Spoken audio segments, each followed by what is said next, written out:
څوک چې ټول امت دپاره دعا وغواړي نو كتب الله له بكل مؤمن ومؤمنة حسنه. الله تعالی د انسان ته چې ټول امت دپاره دعاګانې غواړي د هر مؤمن سړي په سر باندې او د هر مؤمن ښځې په سر باندې یوه نیکي لیکي.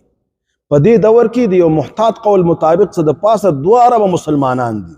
نو چې کله ته دعا وکړي چې اللهم اغفر للمؤمنین والمؤمنات، چې یا الله مؤمنانو سرو ته مغفرت نصیب کړي او مؤمناتو ښځو ته مغفرت نصیب کړي، نو د هر مؤمن سړي او د ښځې په سر باندې د صحیح حدیث مطابق تا ته یو نیکۍ لیکلی کېږي.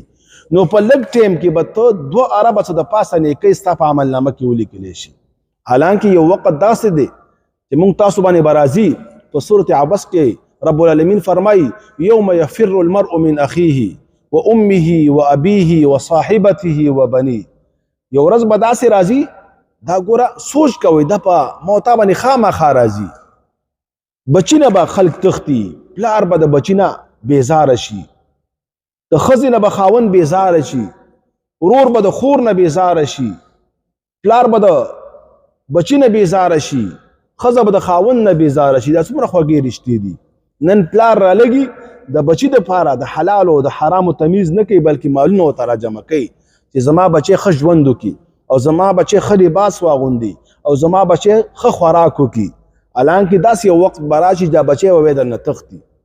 او ولې به تښتي چې ته نیکي ونه غواړي. او نن موږ ته الله تعالی په فری کې څومره عظیم اجر راکوي چې موږ هر مانځه نه پس دا دعا غواړو نو الله تعالی به موږ ته دا څه د پاسه 2 اربه نیکۍ لیکي.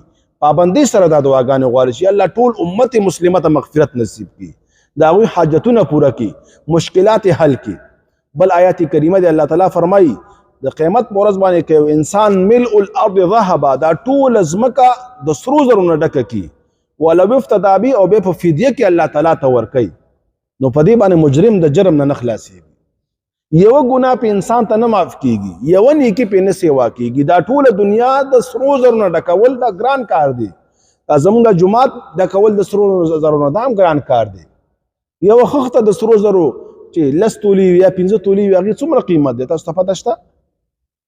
نن موږ سره چانس دی الله تعالی راکړی دی، په کار ده چې دې نه موږ فایده والو، د الله تعالی عبادت وکړو او صحیح عبادت د الله تعالی